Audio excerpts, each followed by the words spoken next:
Gênesis capítulo de número 32. Alguns encontros são marcantes, vocês não acham? Eu literalmente vi Bia nascer. E na hora, eu não sabia se chorava, se cantava ou se pregava para a equipe médica que estava ali. No caso de Sofia, me proibiram de entrar na sala de parto. Mas do lado de fora, eu nunca vou esquecer do primeiro choro dela. E de como eu passei a primeira semana de vida de Sofia, alternando entre euforia e muita preocupação. Se lembra disso, Wilma? Quanto a Kael, eu só o conheci com 2 anos, gente. Mas não tem como superar o nosso segundo encontro.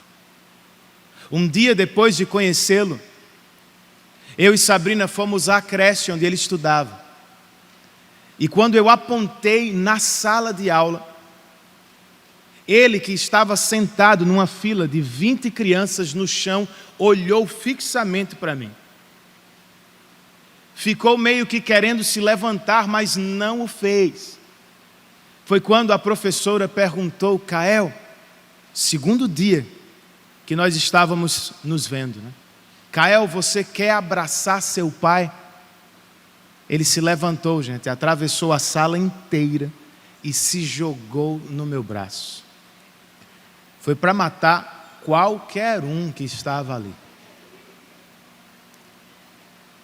E eu sei que todos vocês poderiam contar histórias semelhantes. E quem sabe num dia como este, né, quando lembramos de nossas mães para honrá-las e pedir a Deus por elas, talvez fosse bastante apropriado lembrar de coisas assim e também de repartir experiências assim com os que nos cercam. É o que Moisés faz neste capítulo.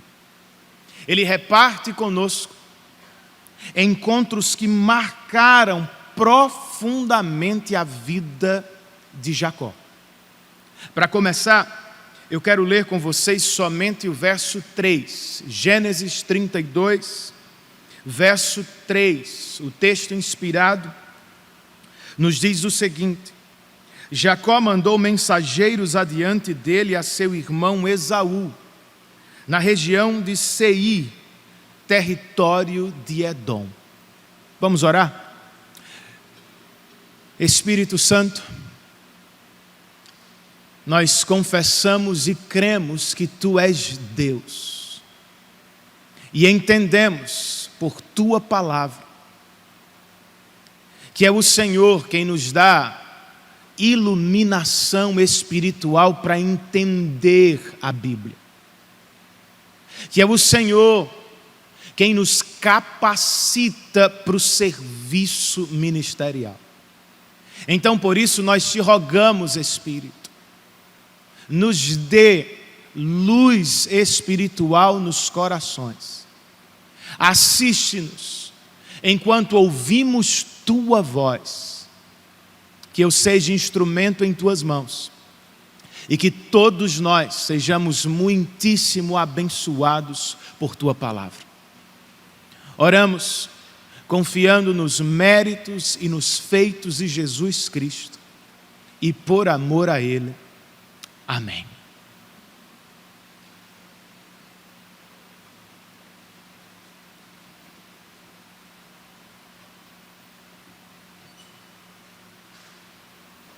Outra vez, queridos, Jacó está entre Canaã e Padã Arã.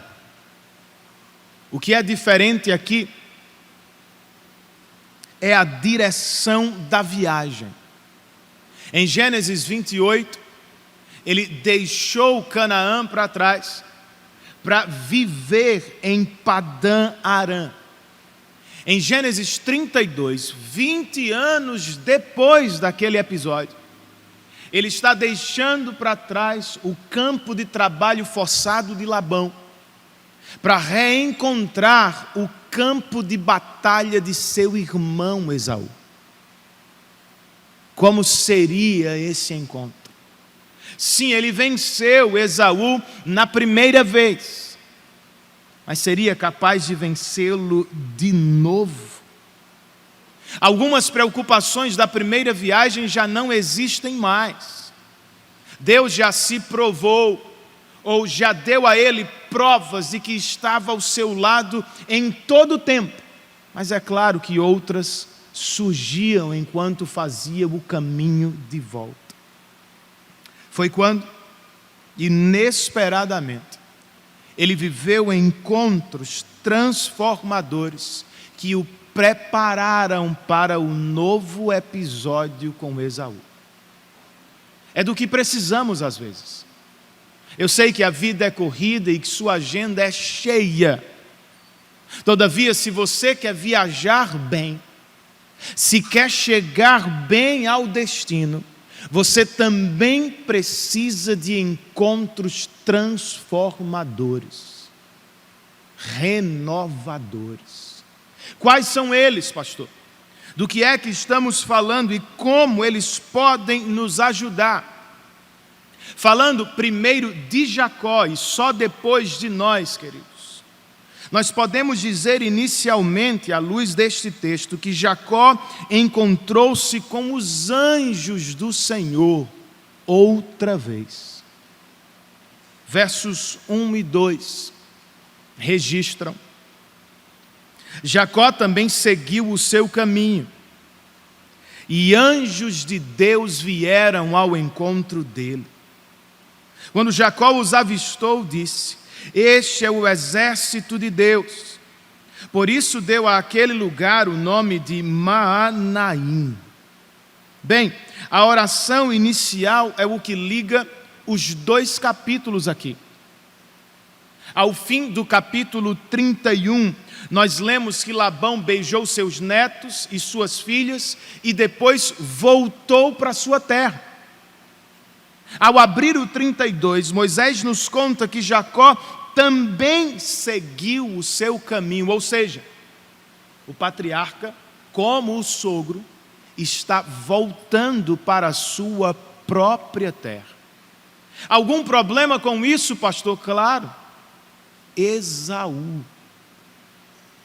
Antes, porém, de reencontrar o irmão, Jacó foi encontrado aqui pelos anjos do Senhor. Os anjos do Senhor o encontraram na saída da terra prometida, se lembram disso? No lugar que ele chamou de Betel.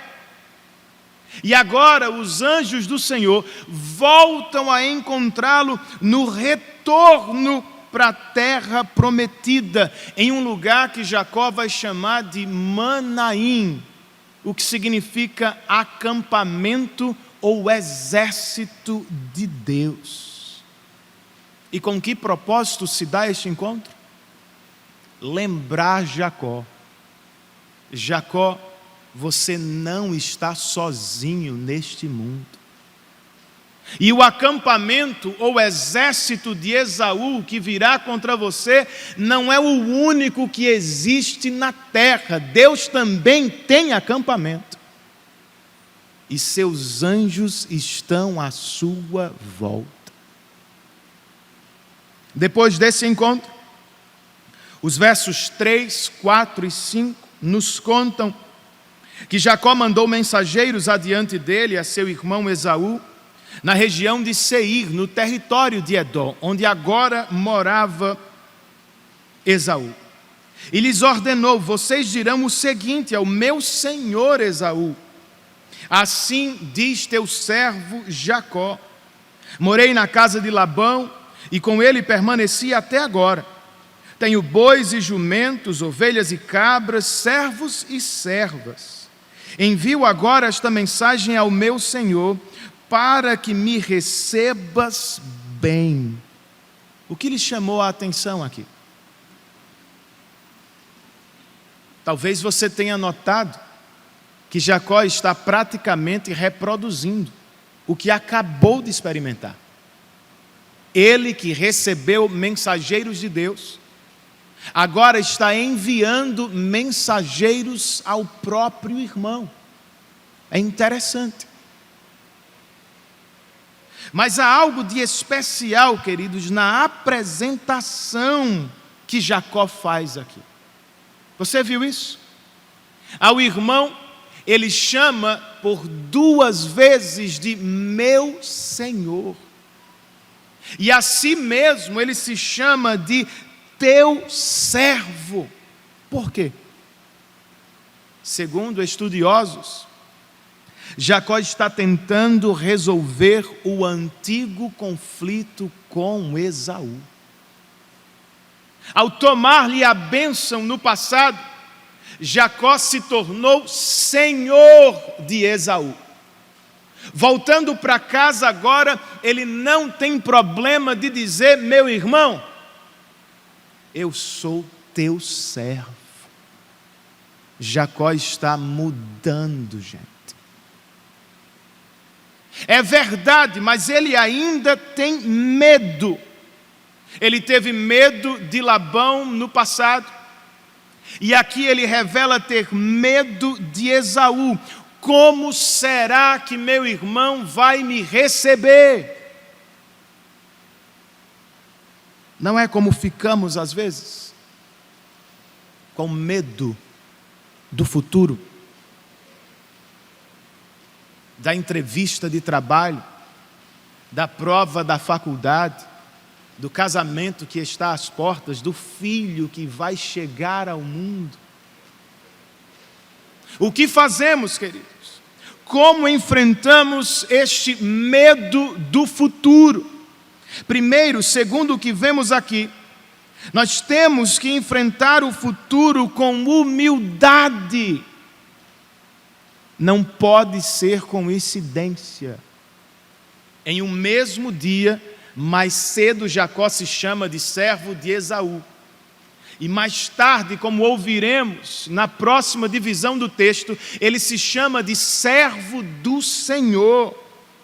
De fato, Jacó está crescendo na fé. E em parte, crescer na fé significa diminuir de tamanho.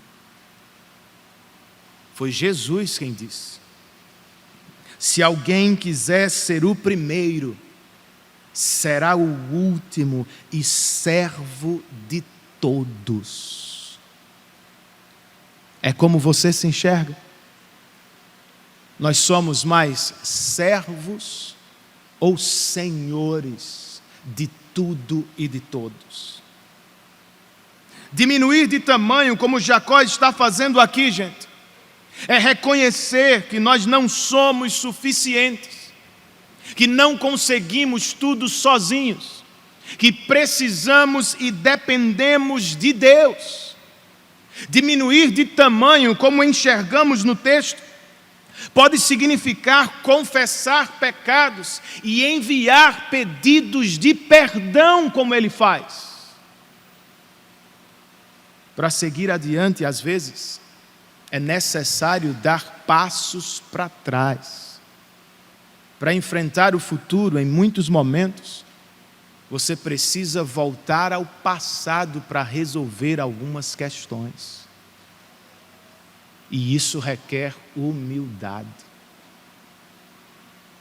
Em segundo lugar, para enfrentar o futuro, nós precisamos lançar mão da fé.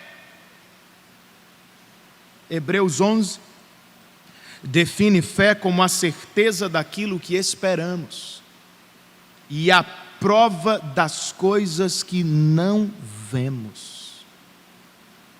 O que esperamos de Deus em dias de dificuldade, gente? E o que vemos nos momentos mais assustadores da vida? Pela fé, Jacó viu o acampamento do Deus vivo. Pela fé, ele percebeu que estava cercado pelos poderosos anjos de Deus. Não é sempre assim, é?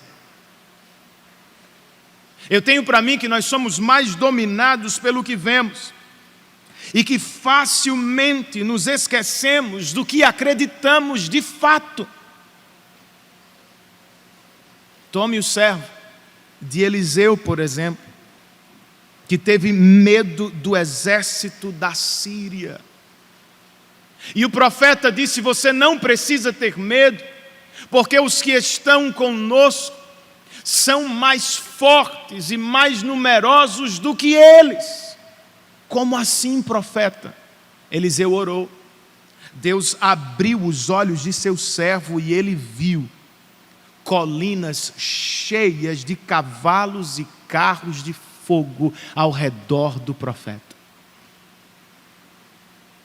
Foi o mesmo que disse João o apóstolo, irmãos. Filhinhos, vocês são de Deus e os venceram, os inimigos da fé. Porque aquele que está com vocês é maior do que aquele que está no mundo. Você crê nisso de fato? Então, seja qual for o desafio adiante, enfrente-o pela fé no seu Deus. Você não está sozinho na luta contra o pecado, meu irmão. Você não está sozinho na luta familiar que trava. Você não está sozinho na luta profissional que enfrenta. Deus está conosco, queridos. E Ele é maior do que qualquer desafio. O anjo do Senhor, disse o salmista, e viu Jacó, é sentinela ao redor daqueles que o temem. Bem, esse foi o primeiro encontro que Jacó viveu aqui. Em segundo lugar, nós podemos dizer que Jacó encontrou-se com a oração. Os versos 6, 7 e 8 registram.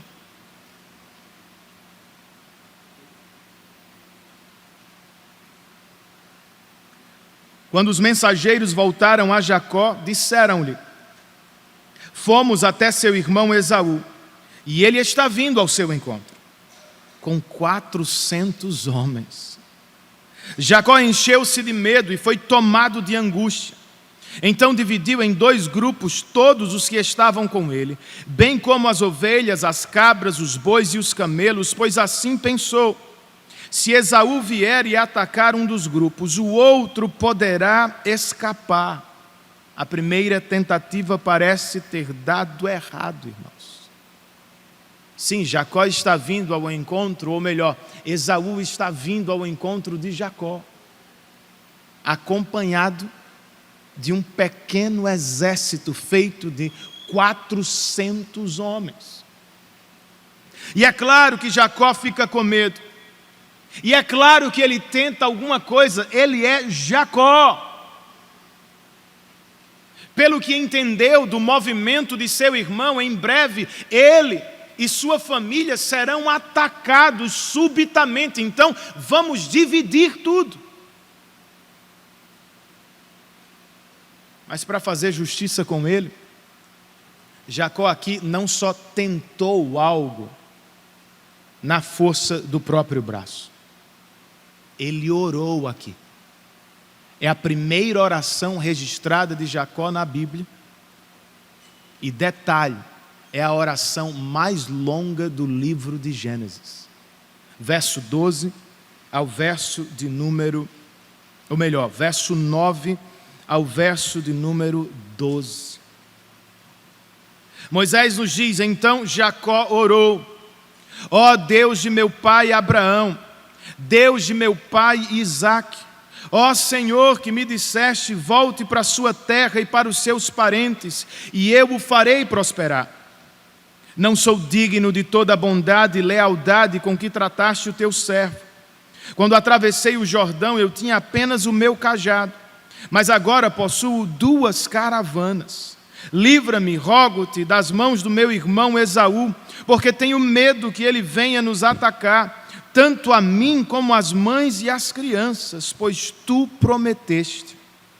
Esteja certo de que eu o farei prosperar, e farei os seus descendentes tão numerosos como a areia do mar, que não se pode contar. Ao meio dessa oração, nós encontramos gratidão e petição. bem o que fazemos aqui nos nossos cultos públicos. Primeiro, não sou digno de toda a bondade e lealdade com que me trataste. Quando atravessei o Jordão, eu tinha apenas o meu cajado, mas agora possuo 2 caravanas. Isso é gratidão a Deus, irmãos. E depois Jacó faz um pedido: livra-me do meu irmão, pois eu tenho medo dele. O patriarca se apresenta aqui como alguém fraco diante de um Deus forte que pode livrar. Contudo, o mais importante desta oração se acha na pergunta sobre o que Jacó se apoia para fazer a oração. No que é que ele confia, no que pode estar firme para pedir isso a Deus?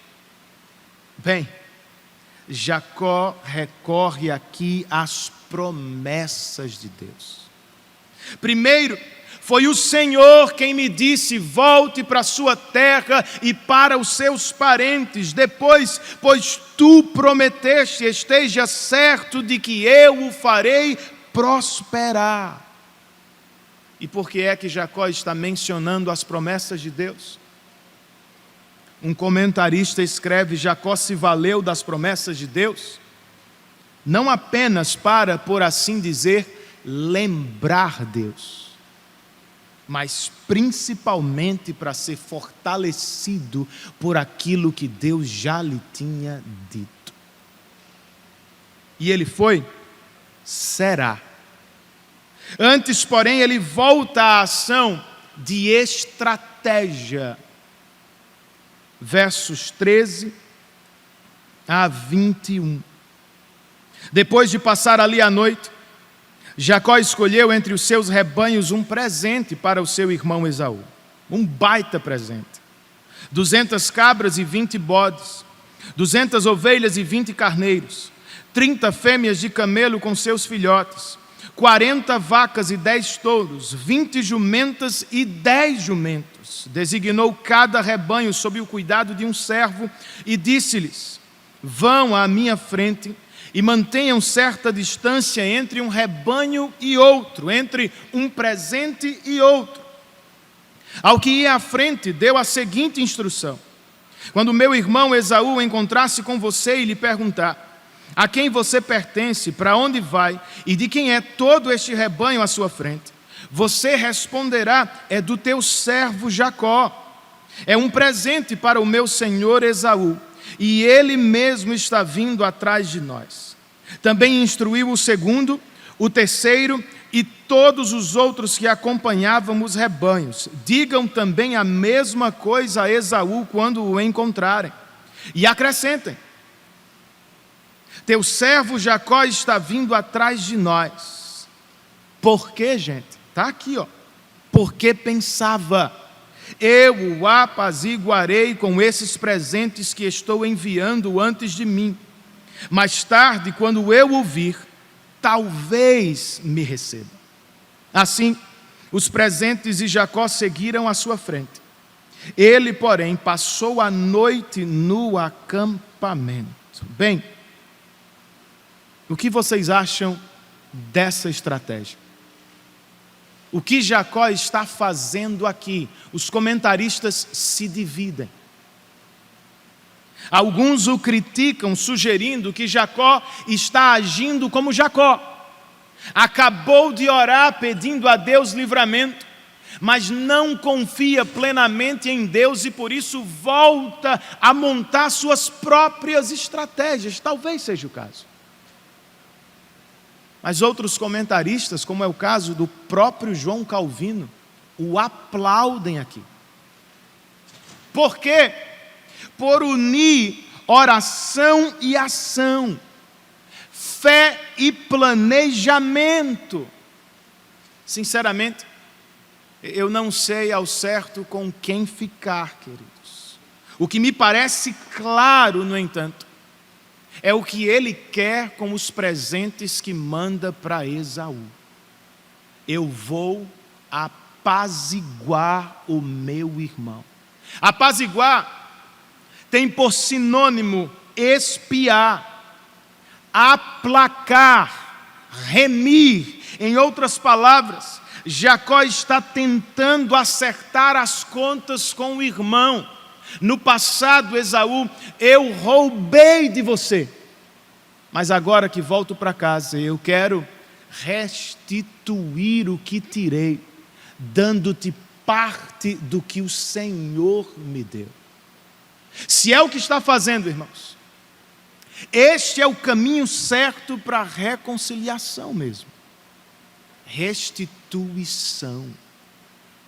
Além de se reconhecer menor que seu irmão, Jacó está enviando-lhe presentes na tentativa de fazer as pazes. Mas por que presentes? Porque reconciliação custa caro, amigo. Ao ser visitado por Jesus, Zaqueu exclamou: olha, Senhor, estou dando metade dos meus bens aos pobres, e se de alguém extorquir alguma coisa, vou devolver 4 vezes mais. Entenda, querido, pedir perdão não é suficiente. Para restaurar o relacionamento com o cônjuge, para se reconciliar com um amigo ou com um irmão, você também precisa investir. Não é só dizer que queremos a reconciliação. Nós precisamos provar com ações que nossas palavras são verdadeiras. Você foi infiel ao seu cônjuge, então não apenas lhe peça perdão e diga que vai ser fiel, prove que esse é o caminho que você quer seguir. Você negligenciou sua família, agora prove que não vai fazê-lo, estando presente e dando-lhe atenção. Você feriu algum irmão, algum amigo, você não tem dado atenção à igreja. Prove que ela é importante para você através de ações práticas. Não fique só no discurso. E é claro, em todo tempo esteja em oração, pois ações são importantes, mas são limitadas. Não conseguem tudo o que queremos, toda vez que queremos. Esse é bem o caso de Jacó. A oração do patriarca aqui nasce da frustração com o próprio plano que fez. Eu vou enviar mensageiros ao meu irmão, mensageiros de paz. Não deu certo. Meu irmão vem contra mim com 400 homens de guerra. Essa, por vezes, é a nossa situação, gente.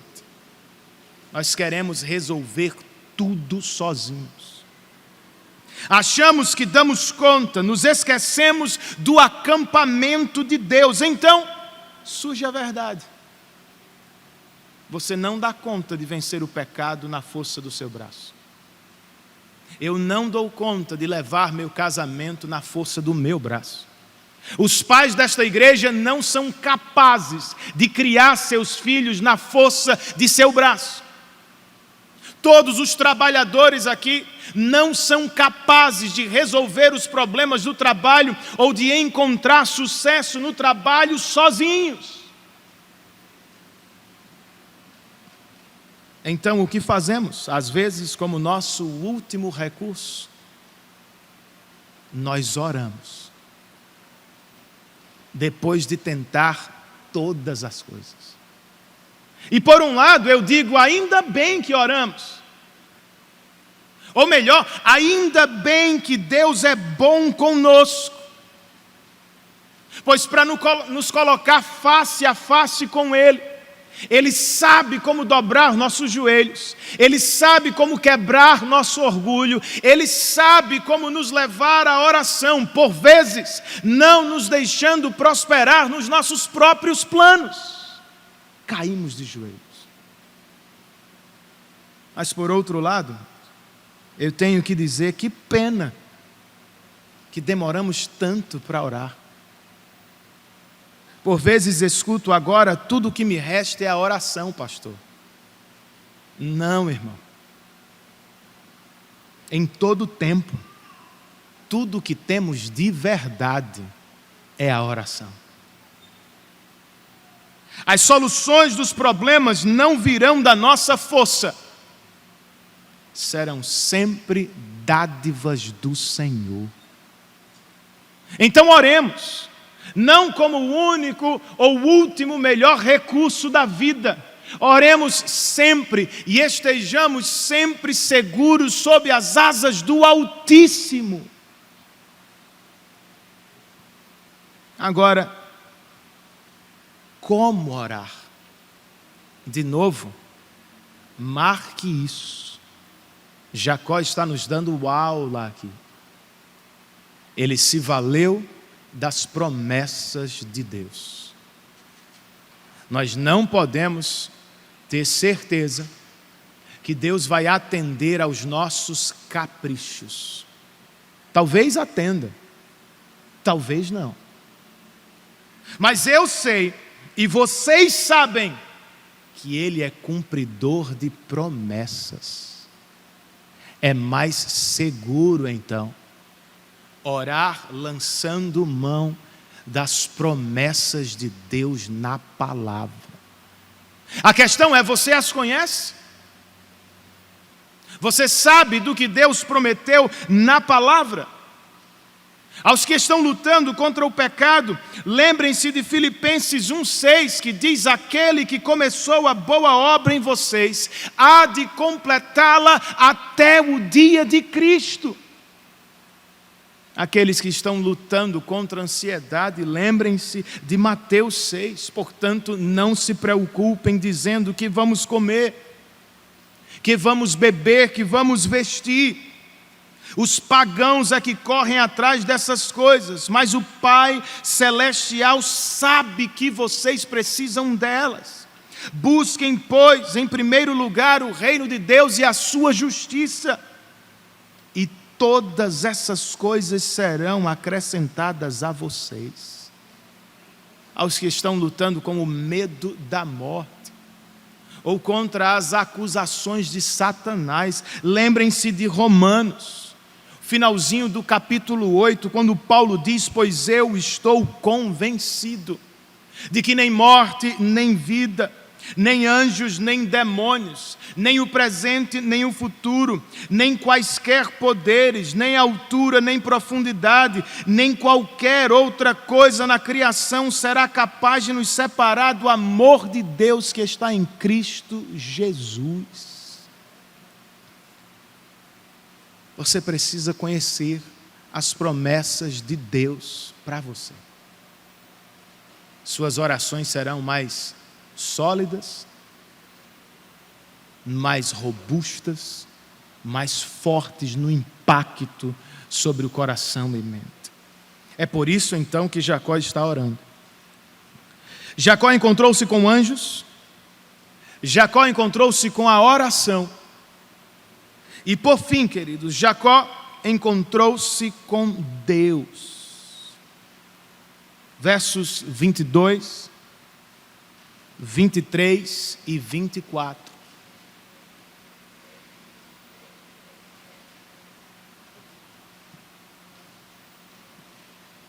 Naquela noite Jacó levantou-se, tomou suas 2 mulheres, suas 2 servas e seus 11 filhos para atravessar o lugar de passagem do Jaboque. Depois de havê-los feito atravessar o ribeiro, fez passar também tudo o que possuía. E Jacó ficou sozinho. Então veio um homem que se pôs a lutar com ele até o amanhecer. Os primeiros versos aqui são introdutórios. e apenas formam o cenário para a luta. O importante mesmo é a luta. Certo homem, de quem nada sabemos por enquanto, se pôs a lutar com ele. É noite, e logo Jacó não pode ver bem. É uma luta, e por isso Jacó nem desconfia que se trata da resposta à oração que fez. Sim. Ele acabou de orar a Deus pela bênção do livramento diante de Esaú, e Deus responde. Só que Deus responde enviando-lhe uma luta. Uma luta que durou quase a noite toda, mas terminou. Versos 25 a 29. Quando o homem viu que não poderia dominar Jacó, tocou-lhe na articulação da coxa, de forma que a deslocou enquanto lutava. Então o homem disse: deixe-me ir, pois o dia já desponta. Mas Jacó lhe respondeu: não te deixarei ir, a não ser que me abençoes. O homem lhe perguntou: qual é o seu nome? Jacó, respondeu ele. Então disse o homem: seu nome não será mais Jacó, mas sim Israel, porque você lutou com Deus e com os homens e venceu. Prosseguiu Jacó: peço-te que digas o teu nome.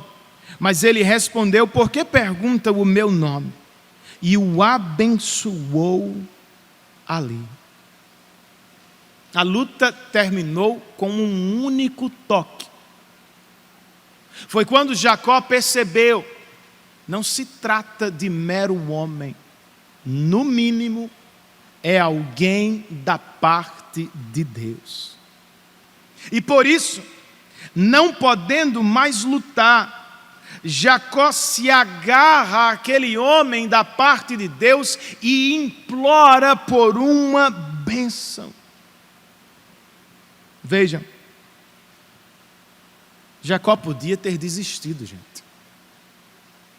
Podia ter pensado: até Deus está contra mim nesta viagem. Mas ele nem desiste, nem foge. Ele segura o anjo e implora: eu quero a minha bênção. E do que se trata?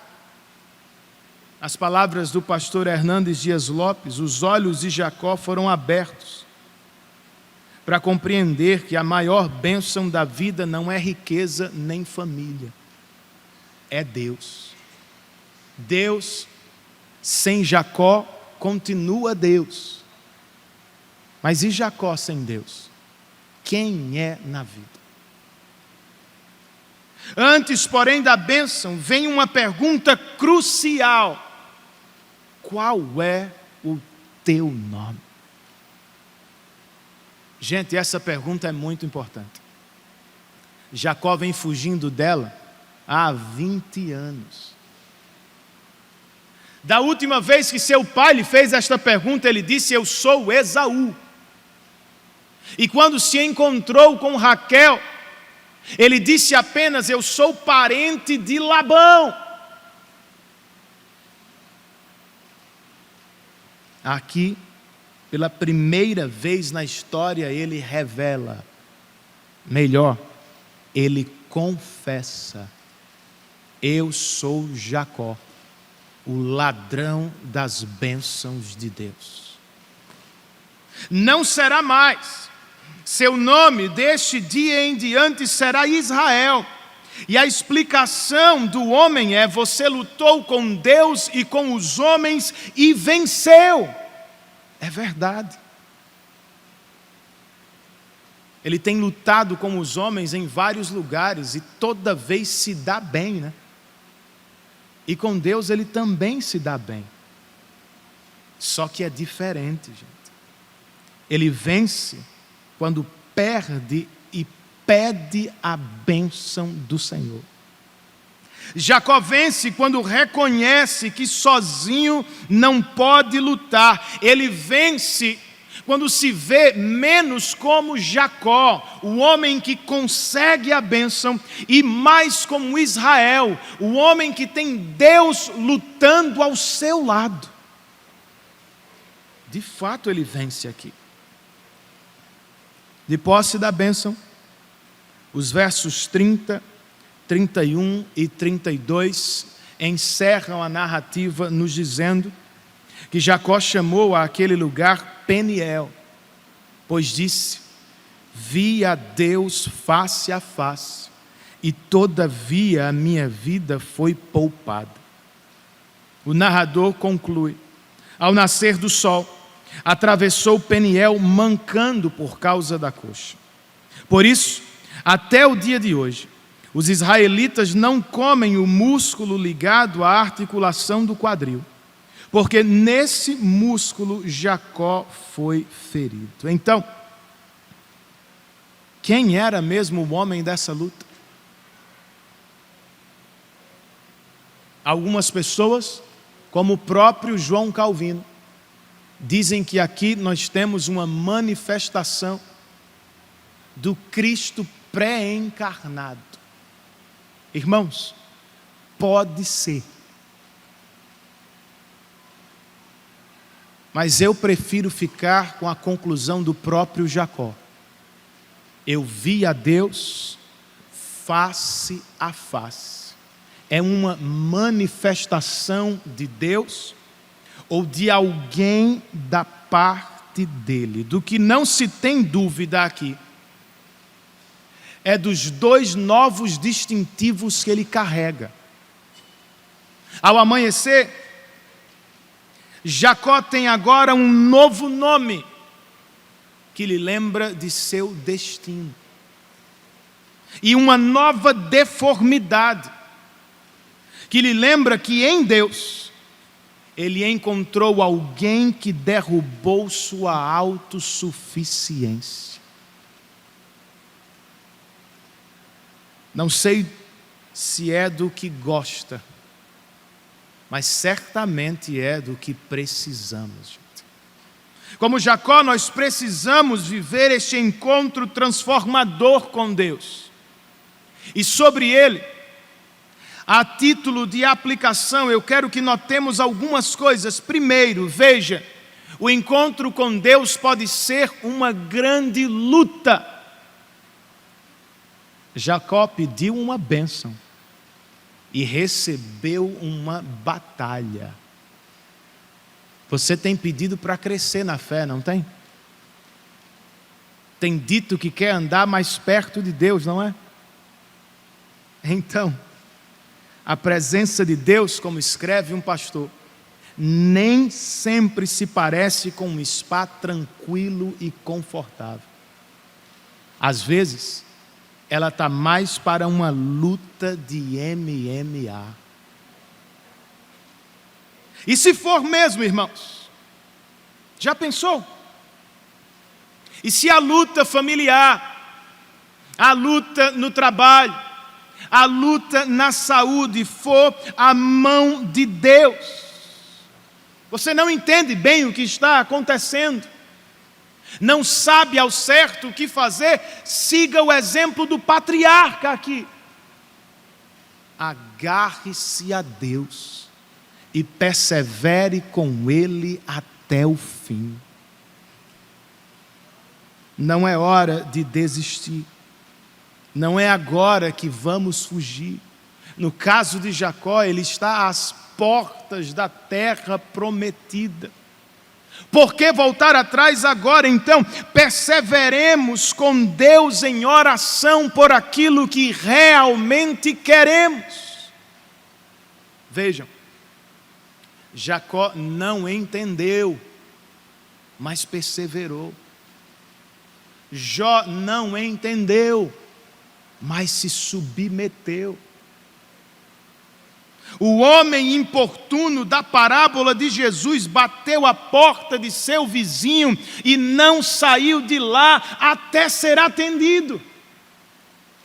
Foi a partir deste exemplo que Jesus disse: peçam e será dado, busquem e encontrarão, batam e a porta se abrirá, pois todo o que pede recebe, o que busca encontra, e aquele que bate a porta será aberta.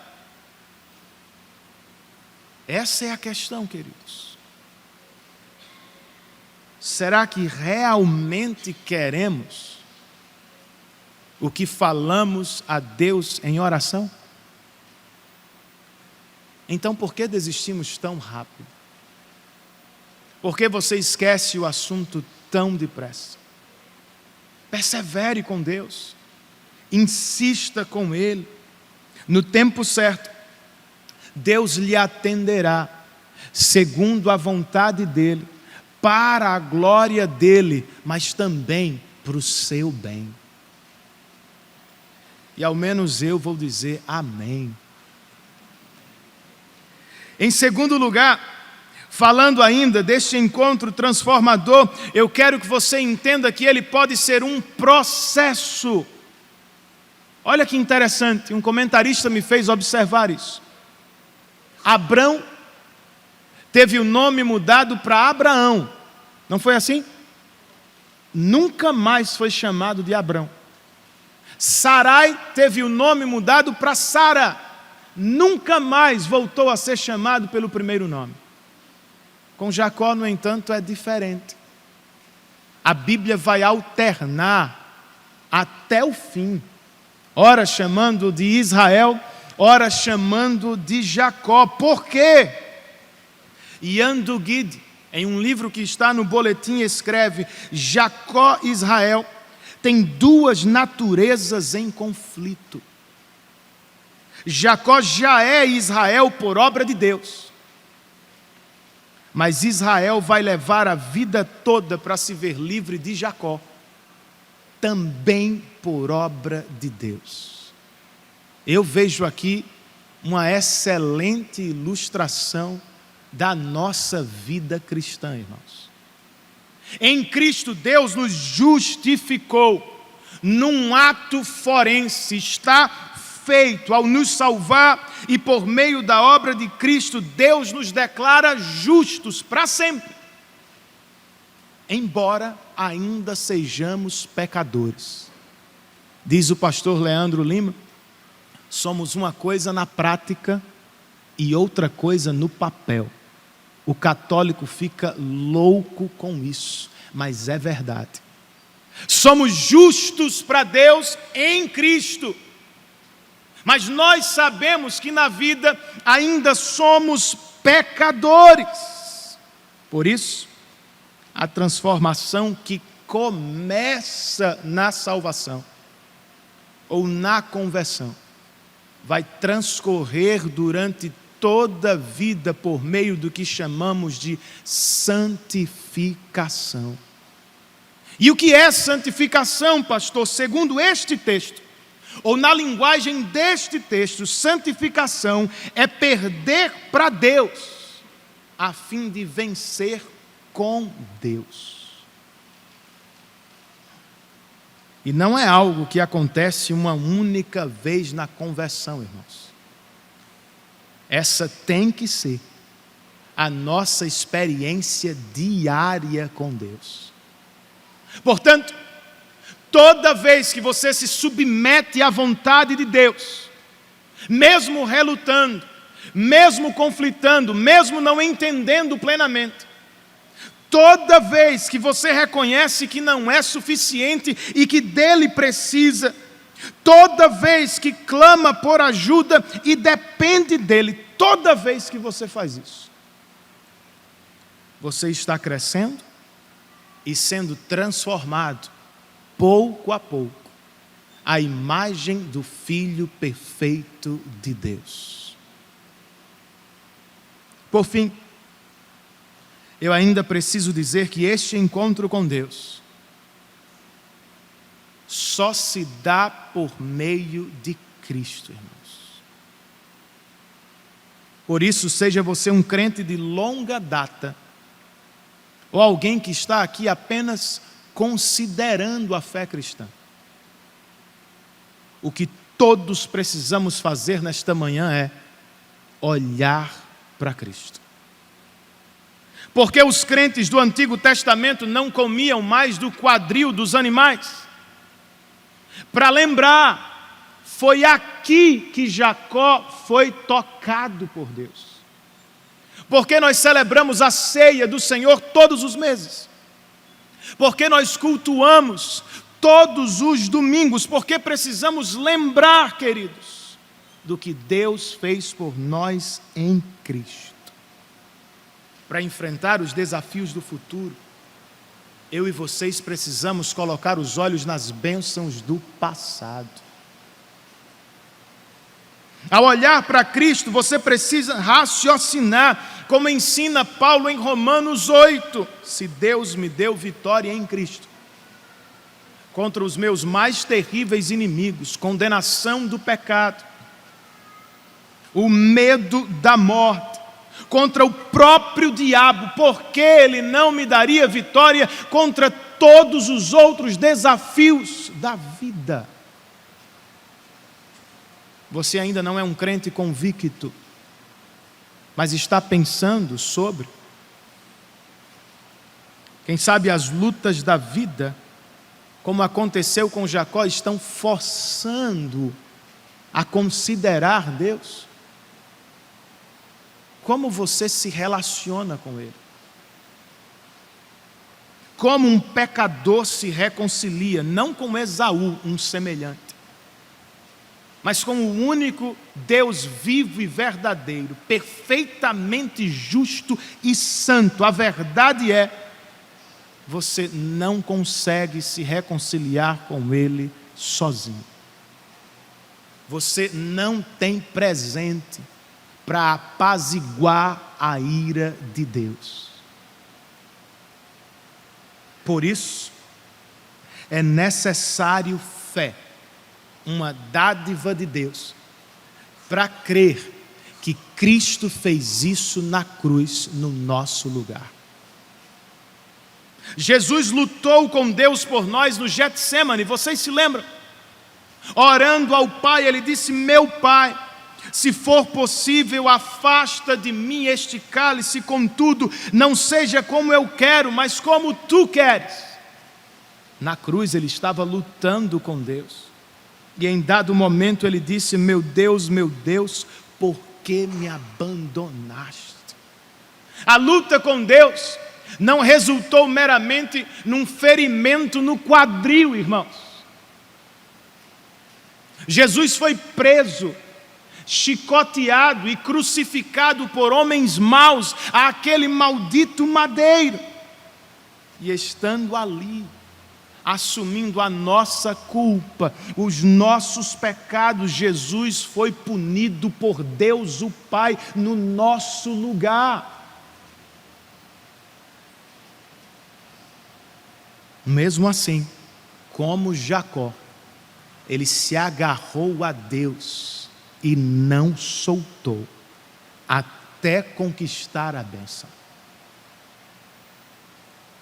Mas sejamos claros, ele não estava lutando por algo que não tinha. Não era uma conquista pessoal ou egoísta. Ele estava lutando pela nossa bênção, a bênção da salvação eterna. Em sua morte Ele nos deu vida. Em suas feridas eu e vocês fomos sarados, porque Ele fez a propiciação, ou seja, porque Jesus de fato apaziguou a ira de Deus. Eu e vocês, por pura graça, podemos ser reconciliados com o Deus da glória. Podemos chamá-lo agora de nosso Pai Celestial. É muita bênção. Somente não resista à voz do Espírito. Se outros encontros já causaram impactos na vida, venha a Cristo e sua vida será transformada como nunca antes e para sempre. Aliás, nenhum encontro foi tão marcante para mim do que o encontro com Cristo. eu abri a Bíblia aleatoriamente, como eu digo, para não se fazer. E me deparei com parte de um verso das Escrituras.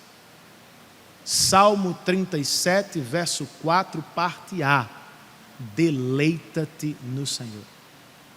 Sinceramente, irmãos, como um adolescente de 15 anos, eu mal entendi o que li. Contudo, a sonoridade das palavras, o conteúdo, ou a dificuldade do conteúdo, sonoridade e dificuldade chamaram a minha atenção, me pareceram algo maravilhoso, encantador. De repente, os muitos ensinamentos dos meus pais, eu cresci como muitos de vocês na igreja, bem como as centenas de sermões pregados que eu já tinha ouvido na vida, de uma vez só, fizeram sentido. Eu me percebi um pecador justamente condenado, e Cristo me foi apresentado naquele momento como um Salvador incomparável. Ali, no meu quarto, com a Bíblia aberta e de joelhos, eu tenho para mim que eu fui encontrado pelo Senhor. Nunca mais eu fui o mesmo. Nenhum amor, nenhuma paixão poderá jamais suplantar o que Cristo me deu e o que em resposta eu e vocês damos a Ele. Ele nos amou primeiro. Se o Espírito Santo, amigo, estiver abrindo seus olhos para Cristo, veja. E se a voz do Espírito o chama a Cristo, venha. Ele é o melhor presente de si mesmo. Nenhum encontro será melhor do que esse.